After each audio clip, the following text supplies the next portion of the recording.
Alô? Tem uma mulher que atendeu o telefone aí que fala que é um advogado. Vixe, agora fudeu. Esse é o Terror Sem Medo Podcast e eu sou o Fábio. E eu sou a Cal. E eu sou a Nath.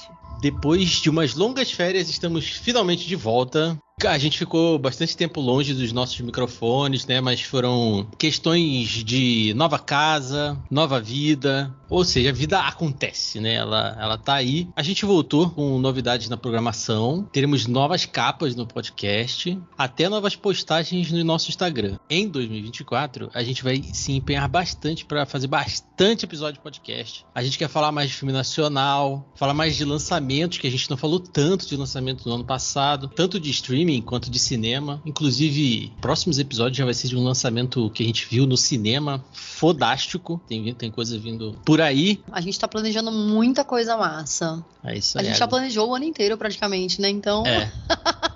Então aguarde e confie, Psyche.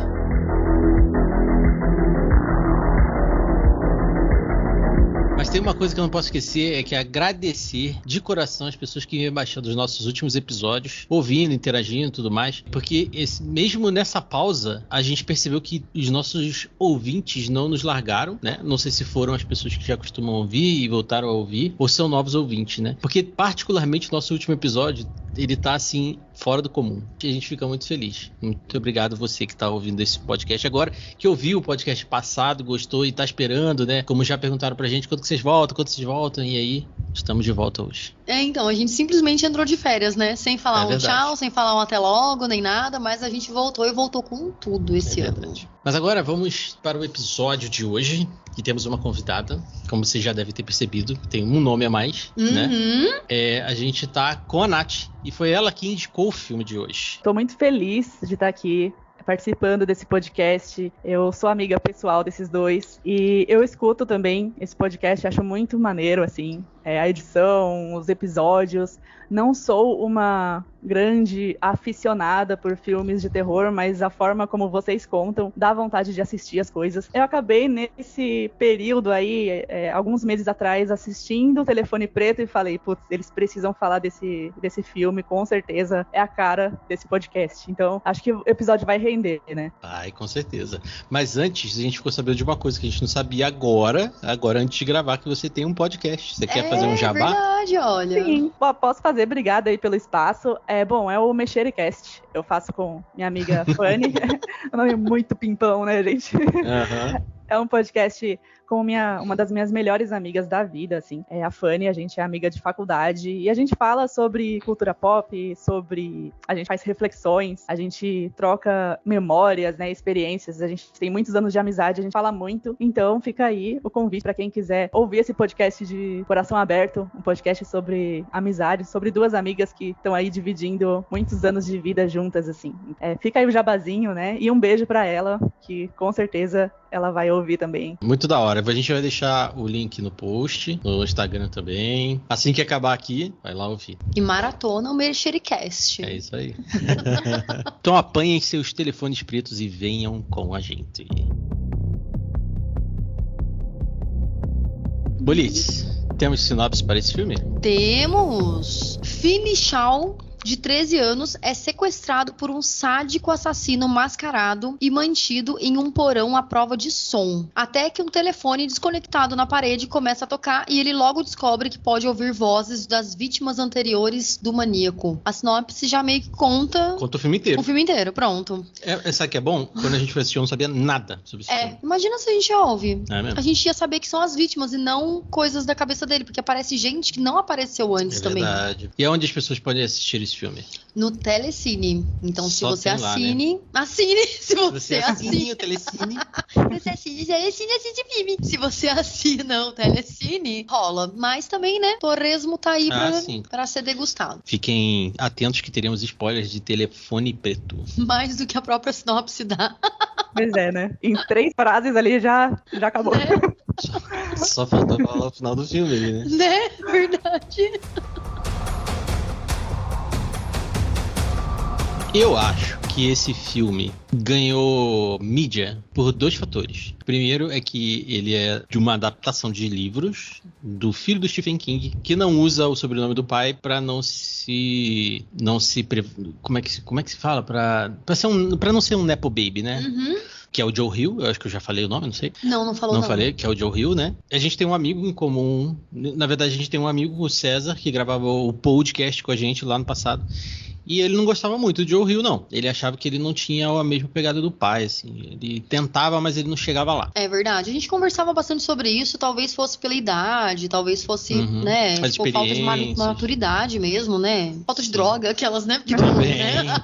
Alguém leu o livro? Você leu, Nath? Eu não li, mas eu fiquei interessada, fiquei sabendo, né, que é uma adaptação e eu sou muito entusiasta dos livros em detrimento dos filmes, assim, e eu fiquei muito interessada em conhecer, né, em ler esse conto, né, fazer um comparativo, até vi algumas comparações dos personagens do livro para os personagens do filme, e fiquei muito curiosa, coloquei na minha lista. E também legal. Os outros contos que fazem parte do livro, né, tem outro. Não sabia. Ah, legal.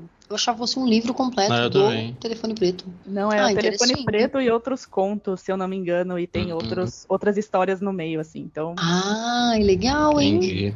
Eu disse que eram 2 fatores, né? O primeiro é essa questão, né, de ser o filho do Stephen King, né, que é, tipo, o maior nome da literatura, da cultura pop, né? Aham. E o segundo fator é outro, que é o Ethan Hawke, fazendo um vilão, que é uma coisa que aconteceu já, mas um vilão de slasher, entre aspas, assim, né, que dá pra gente encaixar ele ali, né? Tipo... um serial killer, né? Ele é mais um serial killer. Eu não lembro de ter visto ele como vilão, assim, cara, e ele tá bem pra caralho, assim, tá assustador. E eu tenho muita coisa pra falar desse personagem, assim, porque eu achei sensacional a forma como, assim, a gente não sabe muito da vida dele, mas ao mesmo tempo a gente, não é aquela coisa assim, esse cara tem um problema e só, sabe?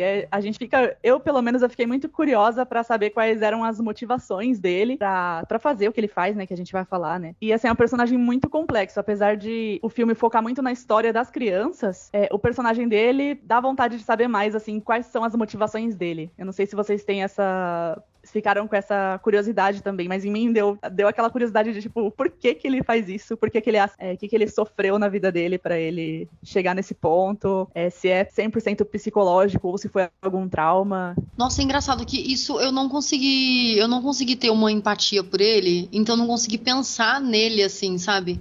Quem me chamou muita atenção foi a irmã do Finney, a Gwen, que pra mim, cara, eu me conectei muito com ela, assim, sabe? Apesar do Finney estar sofrendo tudo e tal, eu me conectei muito com ela. É engraçado. Talvez porque ela tem uma dinâmica de irmã muito parecida com a sua. É verdade. Sim, eu também gostei pra caralho da Gwen, assim. Assim, ela, sabe essa criança que tem não é adultinha, mas é uma criança com a cabeça no lugar, o pai totalmente também desajustado. A gente tá falando de um filme que os adultos são completamente desajustados da cabeça e as crianças que são racionais, né? É engraçado isso. Sim. E é verdade. A Gwen, ela tem isso muito, assim. Ela tem, obviamente, os momentos, assim, em que ela é uma criança, que ela quer chorar, ficar em posição fetal, assim, mas várias vezes no filme ela é tipo, não, vamos resolver, vamos achar meu irmão, enfim. Cara, mas eu acho que esse filme, ele tem um pouco de Fred Krueger. Ele é um vilão carismático, assim como o Fred. E tem essa questão dos pais desajustados e das crianças mais centradas e querendo resolver o problema, né? Até os homens da lei nesse filme também são meio assim, né? Fazem pouco caso, não acreditam na menina. Assim como no Fred Krueger. Também acontece no primeiro filme, né? Verdade. E eu acho que ele tem bastante, assim, disso. Apesar de ser um filme com a cara setentista pra cacete, assim. Até a fotografia do filme, ela é aquela fotografia meio sépia, meio vermelha, verdade, né? Verdade. Que tem muito verde, vermelho e o amarelado. Ela é bem amarelada mesmo, né? Em momentos é meio terroso, assim, né? Assim, pra quem ouviu o nosso episódio do Fred Krueger, a gente fala muito da fotografia verde e amarela. Verde e vermelha, né? E aqui ele trabalha trabalha também, mas ele trabalha mais com o azul, assim, tem verde, mas ele trabalha mais com o vermelho e o azul. E o amarelo também, né? O amarelo tá Sim. bem presente também. O é quente, né? O filme é quente. O filme é quente. É pra te passar uma sensação. Apesar de ser no outono, aparentemente, né? Então, o filme, ele é engraçado porque quando eles estão fora do... Quando o filme ele tá acontecendo fora do... não sei se minha memória tá me enganando, né? Mas quando ele tá acontecendo antes do sequestro do Finney, ele tá um quente gostoso. Apesar do pessoal sofrer, das crianças sofrerem, de ter briga na escola e tudo, ele tá aquele colorido infância, sabe? Assim, que é meio nostálgico e tal. Depois ele meio que vai perdendo um pouquinho a cor, né? Porque dentro do porão lá é tudo mais acinzentado, então parece que tá sem cor, né? Exatamente. O filme vai perdendo um pouco a cor, tipo, ele fica um colorido, mas ele fica um colorido diferente. Ele fica aí desbotado, parece, né? Assim, pra quem já assistiu outros filmes do Scott Derrickson, que eu esqueço qual é o Sinister, ele tem um nome no Brasil. A Entidade. A Entidade. Esse filme tem muita cara da Entidade, né? Tem Daria ali até pra dizer que é no mesmo universo, assim, se fosse dizer, apesar de ter o Ethan Hawke, né? Que o Ethan Hawke é o protagonista da Entidade, né? Ele não é um cara que você identifica o jeito de filmar, ou então o local onde a câmera tá filmando alguma coisa, ou então o enquadramento, mas você identifica pela cor. Todos os filmes dele tem essa cor, e é uma cor que tem, pra mim, é uma cor que tem cheiro. Eu tenho um cheiro de podre, assim, sabe? Cara, os filmes dele, pelo menos, A Entidade e O Telefone Preto, são filmes que eles são tensos, né? Tem acontecimentos tensos e tudo que é genericamente tensos, assim, né? Tipo, todo mundo sabe que é tenso, sequestro de crianças e tudo, e os dois são sequestro de criança, né? Também, né? É verdade. Isso daí já é uma coisa assustadora e tal, mas antes disso tudo acontecer, a parte feliz do filme, a parte calma do filme, ela já tem uma tensão ali, sabe? Assim, parece que tá faltando alguma coisa, parece que tá faltando amor no lugar, assim, sabe? Total, assim, quando os personagens são mostrados, né, você vê que o Finn, ele é aquele loser, né, da escola. A Gwen ela é uma menina mais separada das outras meninas, né? Eu não sei identificar exatamente o porquê, mas eles são separados das pessoas, eles não fazem parte de grupinho e tal. E tem aquele menino que o Finn é um interesse romântico dele, assim. Tipo, é aquele menino que fica fazendo bullying com ele, né? Não, o Robin, o menino que defende ele. Ah, tá, sim, Às vezes falado, eu sinto, né, que ele sofre igual ele sofre na família dele, porque ele fala um pouco sobre a família dele, né? Que ele vive a mesma coisa que o Finney vive na casa dele, só que ele aprendeu a se defender e ele quer defender outras pessoas por conta disso, e o Finney é aquela pessoa que abaixa e, sei lá, um dia, talvez, ele poderia vir a ser essa pessoa que vai bater em qualquer pessoa, sabe assim? Ponto que me chamou a atenção nesse início do filme, antes de tudo acontecer, né, é que me chamou muito a atenção também a violência que existia naquele lugar, né? As crianças, assim, tudo bem que, assim, história de escola sempre envolve, né, criança sai na porrada, mas é de uma forma desproporcional. Também as famílias, né, ali você tem adultos, como eu falei, o pai do Finn e da Gwen, que bem no comecinho do filme, que ele implica gratuitamente com eles, assim, tá fazendo muito barulho comendo, tá me irritando. Então existe muita violência verbal, seja direta, indireta, existe muita violência física também, assim. Então isso me chama muita atenção, porque apesar de ser antes, né, do ponto alto do filme, de todos os acontecimentos, já mostra que é um ambiente, assim, muito pesado para aquelas crianças, né? Então, também acho que isso funciona como um pano de fundo para mostrar por que o Finn, por que a Gwen, assim, eles não se encaixam muito nisso, assim, eles só querem, sei lá, ir pra escola, voltar, e aí tem o quanto que existe esse ambiente, assim, já meio problemático, né? E preparado pra dar bosta, né? Porque, assim, você tem uma família que é totalmente desajustada mesmo. Então, uma tensão que você tem, ela acaba sendo positiva, né? Então, quando o apanhador, ele aparece pro Finney, ele aparece desastrado, né? Derrubando as coisas e tal. E aí ele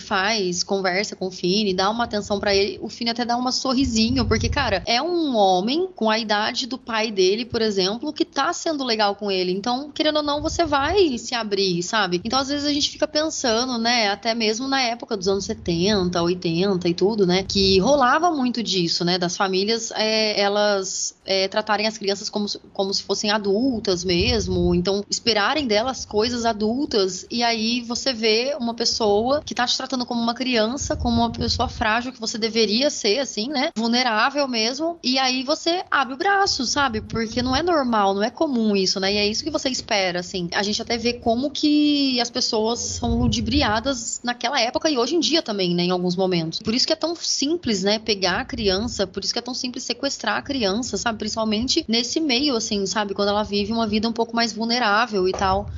E de sofrimento mesmo, né? Mas é muito bacana pra mim, imagino que pra vocês tenha sido assim também, ver a relação desses irmãos, que no meio de tanto problema, eles se ajudam, eles se entendem, né? Eles se protegem também. E dá realmente um quentinho mesmo no coração da gente ver que, é claro que depois a gente vai falar, né? De outros aspectos. O Finn também é ajudado por outras crianças, mas ali no começo é muito a relação dele com a irmã dele, é como se fosse um nós por nós, sabe? A gente tá aqui juntos, a gente sabe como é o nosso pai, a gente, em muitos momentos também no filme, quando o Finn, ele tem a menina lá que ele gosta e a Gwen tira um sarro dele, assim, brinca com ele. Eu acho engraçado então, essa parte, que é muito mais de irmão. É uma amizade muito bonita, né? Porque também eles poderiam se odiar, né? Mas não, eles têm uma relação muito bonita no meio desse caos, assim. E isso também é um ponto crucial para que esse vínculo permaneça quando o Finn, de fato, é sequestrado, né? E ele é sequestrado no momento que eles se separam, né? É verdade. Porque eles estão sempre juntos, voltam pra escola juntos, vão pra escola juntos. No momento em que ele tá sozinho, acontece. Essa questão da irmã, eu lembro que na época eu vi um pessoal reclamando, mas poxa, ela tem superpoderes. Cara, o telefone do filme fala com gente morta. Por que ela não pode ter poder? Porque ela demonstra ter algumas habilidades ali, né? Apareceu do nada. Em algum momento teria que aparecer, né? Então, mas ela fala sobre os sonhos logo no começo do filme, né? Que até os delegados vão falar com ela sobre o sonho de outras pessoas. Ela sonhava com alguns sequestros, né? E tem uma hora que parece que, na minha cabeça, parece que é hereditário, alguma coisa assim. Porque enquanto ele tá batendo nela, ele fala assim, você não é a sua mãe. Ele fala alguma coisa, eu não lembro. Verdade, se ele fala, sua mãe não via coisas, alguma coisa assim. Porque então parece que a mãe tinha uma coisa de pressentir as coisas e ela também, né? Então, porque daí ela até falava que não queria mais sonhar, rezava pra Deus pra não sonhar mais, porque até então o irmão dela tava ali ainda, né? Então ela não queria sonhar mais porque ela não queria ser doente, né? Entre aspas, que nem a mãe dele, porque o pai dela fala isso, né? Que ela era doente e tudo, que ela era louca. Eu só não sei se ela se matou ou ela tá em algum lugar, porque eu não lembro muito bem. Ela se matou, né? A mãe dela... Eu não lembro. A minha interpretação é que o pai é viúvo, né? Não sei se ela se matou, mas também não fica claro. A mãe deles não, assim, ela morreu. Porque daí ela já tinha visto já os sonhos. E aí ela conseguiu ajudar o irmão dela, por isso que rolou o lance dos sonhos. Porque ela já tinha já. Porque os dois têm umas coisas, tipo assim, ditas estranhas ali, né? Ele ouve voz de gente morta e ela sonha. Ela é criticada. É engraçado, você falou uma coisa realmente. Agora a gente não sabe se é o telefone ou se é ele, né? Que eu vejo que poderia ser... Que muitas vezes dos filmes eles fazem essa alusão, né? De ter uma pessoa morta falando junto, ter não sei o que, e a pessoa descobre que dá pra subir, dá pra pegar uma escada ali, que tem uma escada ali, que não sei o que. Mas eu vejo muito isso como uma alusão cara, ele tá sozinho ali, ele não tem nada pra fazer, ele só fica pensando como fugir. Também. Então, meio que o telefone preto é... aqueles flashes de ideias que ele acaba tendo e se eu tentar pegar um colchão ali?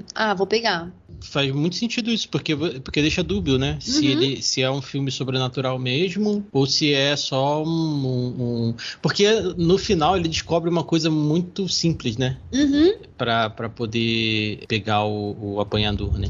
É uma coisa que eu fiquei pensando, porque assim, eles conheciam muitos dos meninos que tinham sido pegos, então eu fico pensando, o que tal pessoa faria? Eu acho que ele iria bater, então eu acho que eu vou bater. O que tal pessoa faria? Eu acho que eu iria pegar a carne crua, iria jogar pro cachorro pra fugir, bater no cara e fazer isso. Porque ele treinava também, né? Ele ficava treinando o soco e tudo. E eu fico assim, cara, o que o pessoal da prisão faz quando fica na prisão? Vai treinar pra ficar fortão, sabe assim? Porque eles aparecem, né? As crianças aparecem ali no momento que ele tá sozinho, e às vezes no momento, às vezes, que ele tá no telefone com alguma dessas crianças, a criança criança aparece do lado e começa a falar com ele. Sim. Ele não tem nenhum contato visual. Dá mesmo a entender que tem muita coisa psicológica e acredito que seja justamente para que a gente fique nessa dúvida, assim, o quanto que é psicológico, o quanto que é sobrenatural, né? Mas tudo bem, mas é legal isso, né? Porque cada um tem uma visão. Eu continuo achando que é espírito. Mas tem coisas que acontecem no filme que a gente não vê. Por exemplo, o Robin, o menino que defende o Finn de tomar porrada lá da galera e tal, que ele é o amigo do Finn, né? Ele é sequestrado, mas a gente não vê nada, né, cara? A gente só vê depois porque o Finn vê ele como ele ficou, né? Com os hematomas e tudo mais e tal. Assim, eu acho muito foda isso de mostrar, porque a gente só vê o final. Então a gente fica pensando, cara, o que esse moleque não sofreu, mano? Não só ele, como todos os outros que aparecem, né? Tem uma das crianças, eu não lembro qual, que tá falando com ele ao telefone e fala assim, não tenta isso porque ele vai fazer isso e isso dói muito. Elas sofreram realmente, né? E Sim. Eu achei o Robin interessantíssimo, porque eu também fiquei muito curiosa pra saber mais sobre a história dele, porque ele é uma criança também. Eu vou falar bem a minha leitura do Robin, é aquele menino que cresceu na masculinidade tóxica, que assim, seja homem, você tem que aprender a bater, tem uma hora que ele cita o pai dele, morreu no Vietnã, alguma coisa assim, muito durão pra um menino, né? E me fez, assim, pensar, nossa, uma criança, né? E tão, assim, temido pelos outros e precisou ser assim por algum motivo. E também o quanto que deve ser duro, né, pra ele ter que ser assim, né? E o quanto que também isso não funcionou, né? Porque ele acabou sendo capturado e morto, né, pelo apanhador. Sim. E ele tem uma cara meio de nativo americano. Muito, né? Então ele deve ter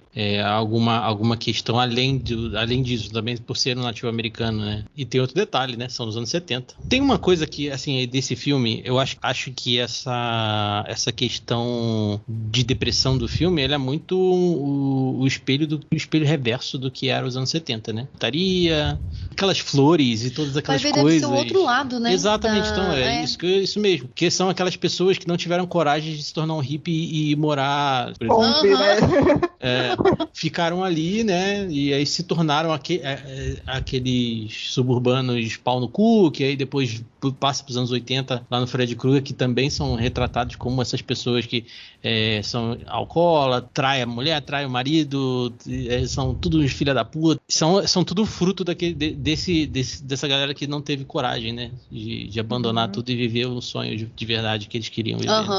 Então, mas esse filme tem uma cara invertida, né? Tipo, você vê as flores dos anos 70 de várias paradas, né? E aí você vê parece que tá podre, sei lá. Eu acho legal. É verdade. Mas agora tem uma coisa interessante pra gente falar, que é o apanhador, cara. The Grabber. A gente não falou o nome dos atores aqui, porque a maioria dos atores são desconhecidos e tudo mais, mas o Ethan Hawke vale a pena a gente comentar, né, cara, que é um cara que já fez de tudo, até Marvel, né? Inclusive, ele era um cara de seita na Marvel, né? Ele foi o vilão do... É verdade, da Hulk lá? Da Mulher Hulk? Não. Do... Cavaleiro da Lua. Ele era o vilão do Cavaleiro da Lua. É verdade. E era um vilão bom lá também, viu? Também era interessante. É que eu tava tentando lembrar outros vilões que ele tenha feito, fora esse daí, quando você falou que ele era o vilão. Eu fiquei assim, cara, será que eu já vi ele como vilão? Mas eu não lembrei, Mas, cara, a composição desse personagem ficou foda. Por vários motivos, né? Ele faz uma referência ao It, com os balões lá. A parada da máscara, né, cara? É uma máscara modular, né? Tipo, ele tira a parte de baixo, a parte de cima pra mostrar as expressões, mostrar como é que ele se sente. E é engraçado que ele maltrata o moleque com a cara triste, né? E isso que é muito estranho, né? Uma curiosidade que eu vi, falando sobre o livro, é que no livro ele é retratado como um homem ainda mais cruel. Ele é retratado como um cara que, tipo assim, não tem piedade, porque no filme, até isso é atenuado, não sei se é pra trazer um pouco de humanidade pro personagem, não sei, enfim, exatamente por quê, mas aí ele alimenta, né, a sua maneira, muito assim, ele faz o mínimo, óbvio, né, ele conversa, ele provoca, né, até mesmo na hora que ele vai tentar, né, matar o Finn, que ele fala, com você vai ser diferente porque você é especial, que tem um tom de ironia ali, né, de tipo, mas também, de certa forma, né, se a gente pode dizer assim, de uma maneira torta, mas mostrando assim, você foi o que chegou mais longe, né? E no livro, pelo que eu vi, assim, na pesquisa, esse personagem, ele é muito cruel, assim, ele não tem esse tipo de interação, de empatia, como a gente vê no filme. Então, isso também me deu muita curiosidade de ler também a obra literária desse filme. Cara, acho que se fizesse ele muito cruel, talvez não acontecesse o que vai acontecer, que é, tipo, ganhar um prequel que vai contar a história dele, né?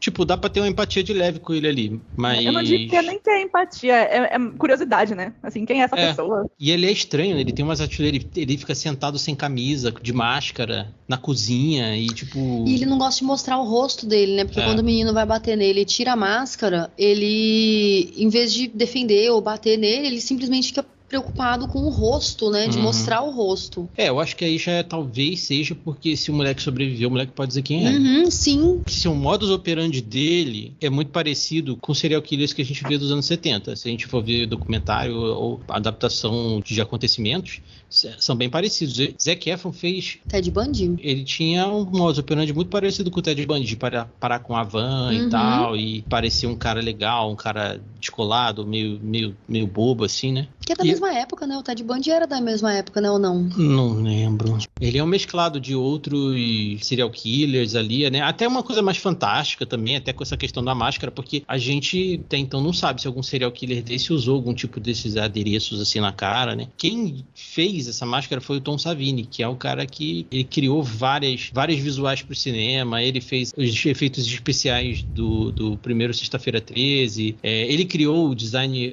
inicial daquele Jason que sai da água. Se você pesquisar Tom Savini, você vai ver centenas de coisas que ele já fez aí no cinema. Vou dizer também que ele, junto com o Jason Baker, que é um outro artista, eles criaram também máscaras para a banda Slipknot e também pro WWE, que é aquela luta... Sim, que doideira, não sabia. Eu achei muito legal também. Então, tipo, o cara é foda, né? O que traz ainda mais esse aspecto visual interessante do filme e principalmente desse personagem, né? Porque, assim, as expressões, às vezes o cara tá parado, assim, e a expressão dele na máscara já diz tudo, assim. O jeito que ele mexe o rosto mesmo, a né? mão. Que ele vai... a mão, o rosto, você vai imaginando o que ele tá fazendo por trás da máscara. É foda. Foda, né? É muito foda. Porque é engraçado, porque ele pode estar batendo no moleque, fazendo alguma maldade com o moleque com a cara triste, mas lá atrás ele tá rindo, né, cara? Tá gozando ali, né? Eu também vi que as joias são do próprio Ethan Hawke.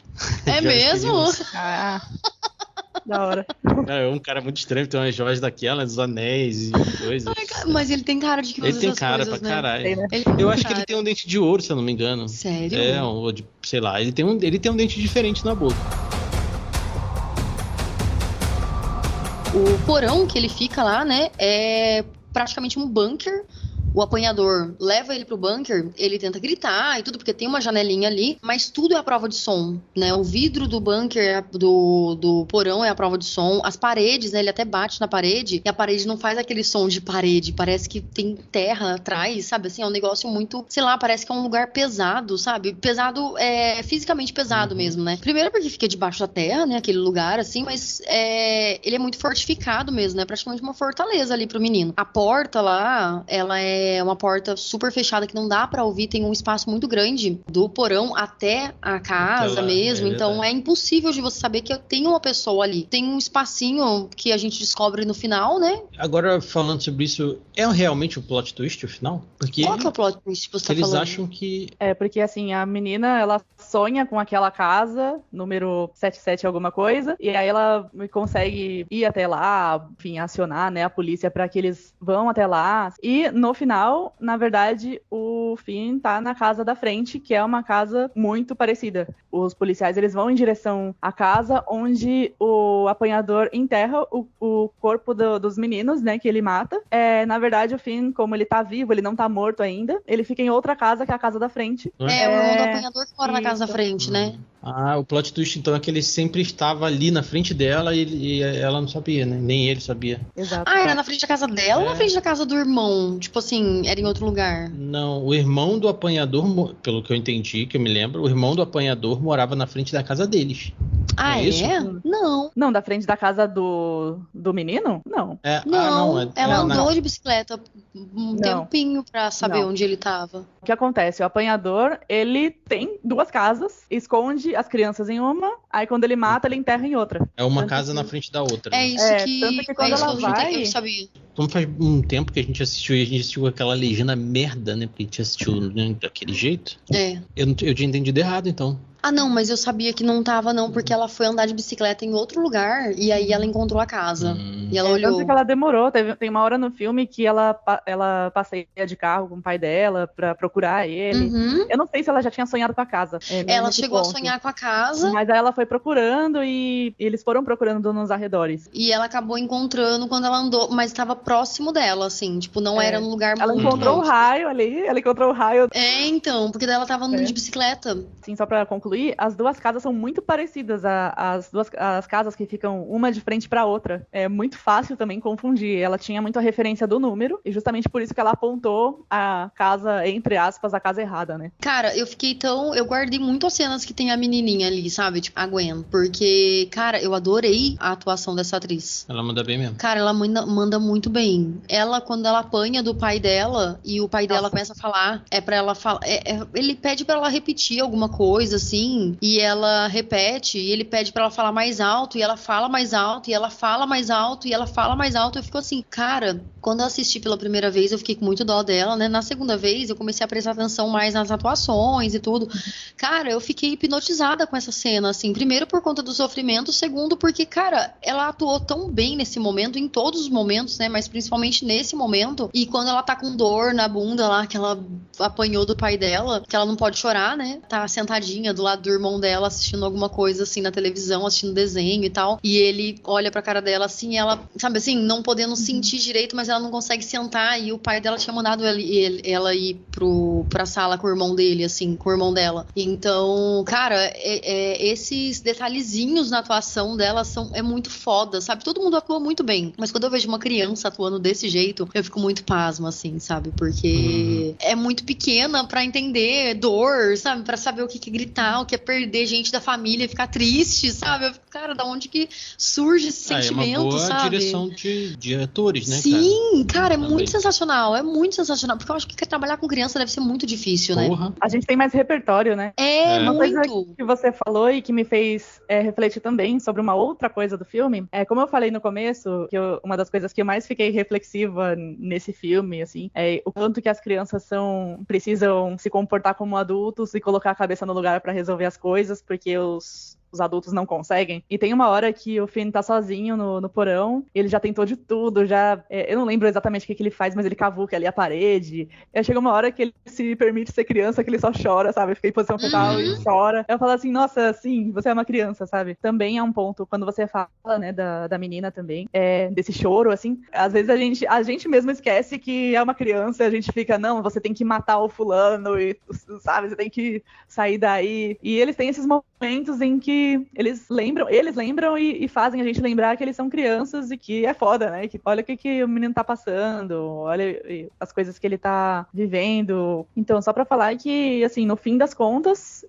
são crianças que são crianças, não são robôs, não são adultos. A gente assiste o filme até mesmo esperando que elas resolvam, que elas façam, mas no final ali, quando a gente escuta um choro, a gente lembra, pô, é uma criança, é um pré-adolescente e é isso. Isso dá mais humanidade ainda para essas atuações também. Vocês querem fazer alguma consideração final antes da gente ir para as nossas notas? Eu quero, como eu falei no começo, e não é questão de ter empatia com um psicopata, com um serial killer, né? Eu fiquei curiosa sobre a motivação mesmo do apanhador, e a gente não sabe realmente qual foi a motivação dele para fazer o que ele faz, para agir como ele age. E uma coisa que me deixou bem intrigada, e depois eu acabei descobrindo, né, uma curiosidade, mas o que me deixou muito intrigada foi a relação dele com o irmão dele. Porque também eles têm uma relação boa ali, de respeito, mas é aquele negócio que não tem uma conexão, né? Assim, eu tô aqui usando minha droga, você tá aí, eu não sei o que você tá fazendo, eu só sei que você tem ali algum trabalho, mas eu não sei. Porque assim, imagina você ter um irmão que é serial killer e você não saber, né? E ele tá praticamente, ele tá literalmente literalmente ali, né, usando a sua casa para poder cometer, né, esses crimes, essas atrocidades, e você não sabe porque, uma, você tá sob efeito de muitas drogas, e duas, você não tem conexão com seu irmão, né, apesar de ter uma relação de muito respeito. Tem uma hora que o apanhador acaba matando, né, o próprio irmão, e ele fala pro Finn, olha o que você fez. Você fez eu matar o meu irmão. Meu irmão era um idiota, mas era o meu idiota. Isso me deixou muito intrigada sobre essas questões. Assim. O que será que aconteceu? Porque os dois irmãos, eles são desajustados, né? O que será que aconteceu na vida deles para que eles fossem dessa forma e a cada um à sua maneira? São teorias, né? Enfim, mas que essa instabilidade mental dos dois, né? Vem do abuso infantil que eles sofreram pelo pai deles. Então, muitos dos jogos que o apanhador faz, eu não lembro o nome do jogo, Menino Malvado, Menino Malcriado, eu não lembro exatamente, mas é uma alusão, assim, a um jogo que o pai dele fazia com ele, e tem uma hora que o apanhador fala que o telefone não funciona desde que ele era menino. Então, isso provavelmente, né, segundo essa teoria, está relacionado com esse trauma de infância dele, e ele está tentando reviver essa experiência, e de repente, acho meio torto, mas assim, ele está tentando reviver esse trauma para passar por essa experiência. E, em contrapartida, o irmão dele, que é o Max, ele simplesmente abusa de drogas para esquecer desses abusos, e essa é a maneira dele de lidar com essa dor. Então, são apenas teorias. Eu gosto de teorias. É legal você falar sobre isso, sobre essa brincadeira, né, do telefone, que o telefone não funciona desde quando ele era menino e tudo, e talvez o fato dele querer reviver essa questão do passado, quando o menino consegue fazer toda a emboscada pra pegar ele, consegue bater nele, fazer com que ele caia naquele buraco que ele criou lá debaixo do tapete. Ele chega, bate na cabeça do apanhador com o telefone e pede pra ele atender, né? E ele fala com uma das crianças. E quando ele fala com uma das crianças, aí que... Eu não sei se ele chega a morrer, a ficar inconsciente depois e tudo, mas querendo ou não, ele conseguiu reviver uma coisa dessa brincadeira do passado, né? Que é o telefone, de falar com pessoas da infância. Legal. E então o último contato dele, a última coisa da vida dele foi ouvir uma criança falando... Não foi a última coisa da vida dele. Que ele tá vivo, vai ter o 2, né? Ah, é verdade, né? Então, mas ele conseguiu reviver. O último momento do filme é esse. E também então, é interessante que ele tem a mesma habilidade do Finney, né? Que é escutar essas vozes. A gente falou tanto, né? Será que é real? Então. Será que não é? Sendo real ou não, ele também é capaz de escutar essas vozes, né? Ali deixa um pouquinho mais com o pezinho no sobrenatural, né? Esse final realmente eu tinha esquecido disso. Então. Então vamos para as nossas notinhas? Vamos! Vou começar pela convidada. Eu gostei bastante.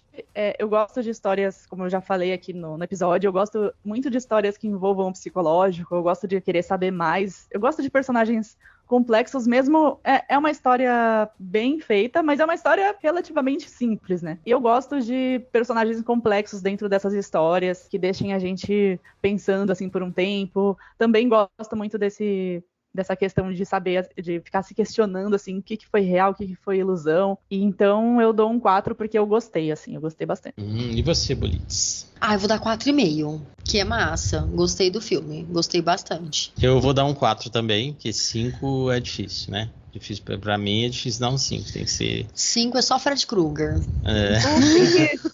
Mas eu gostei bastante do filme também, cara. Perfeito é só assim, Deus, né? Perfeito é só Fred Krueger. Só Fred Krueger. Ele não tá assim no meu top 5, nem no top 10 de filmes fodas, mas é um filme que é memorável, assim.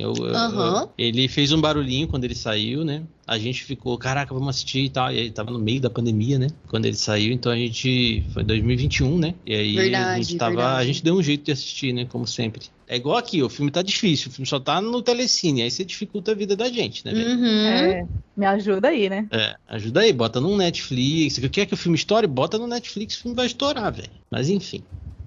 E a nossa média, 4,16, olha aí, hein? Caramba! Aí. Gente! Boa nota.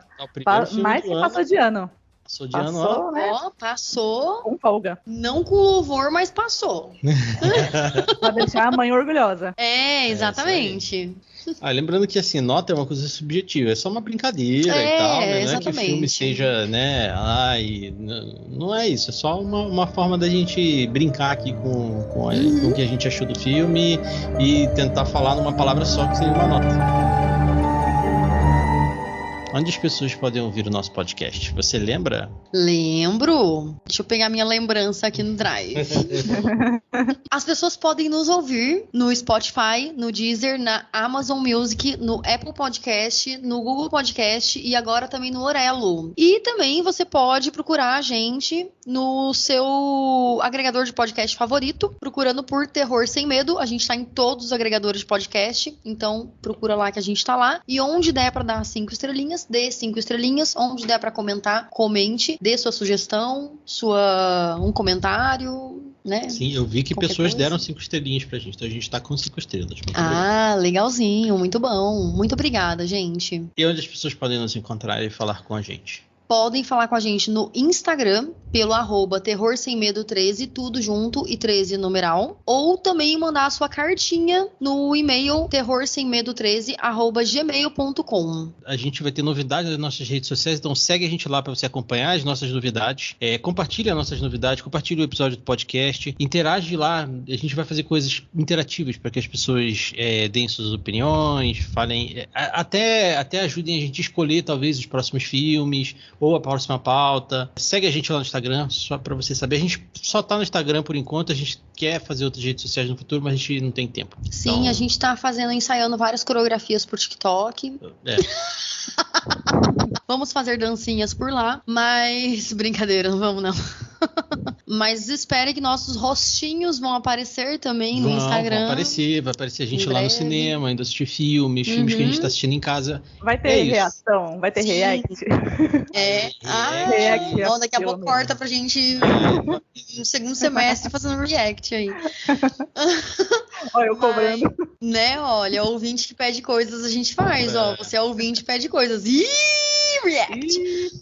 Mas eu quero agradecer também, né, esse ano todo de 2023, tudo, né, esse é o nosso primeiro episódio. Quero agradecer todo o apoio que todo mundo tem dado, os comentários, todos os ouvintes que deram feedback, que escolheram filmes. que escolheram A gente filme. sabe que tem aí filmes na gaveta que vários ouvintes mandaram pra gente. Sim. A gente não esqueceu. Vai sair Aham. todos esse ano. Vão sair em breve, né? Porque a gente Sim, já vai sim. colocar logo no começo do Sim, ano, tudo, né? Aí é isso, a gente sempre dá a gente sempre fala, né, quem escolheu o filme Sim. e tudo, então aí é isso. Mas a gente quer agradecer bastante vocês, tudo que os downloads, os plays que vocês deram, e é isso, gente. Muito obrigada e espero que vocês continuem junto conosco em 2024. É mesmo, porque a gente chegue, a gente tenha muito mais seguidor, 100 vezes mais seguidores do que a gente tem hoje lá no Instagram, pra que a gente vá assistir filmes de graça. Ó, é a meta. Esse é o intuito. É a meta. Ótimo. As coisas vão mudar por aqui, a gente não tem mais qual é o próximo episódio. Uhum. E nem frasezinha de final.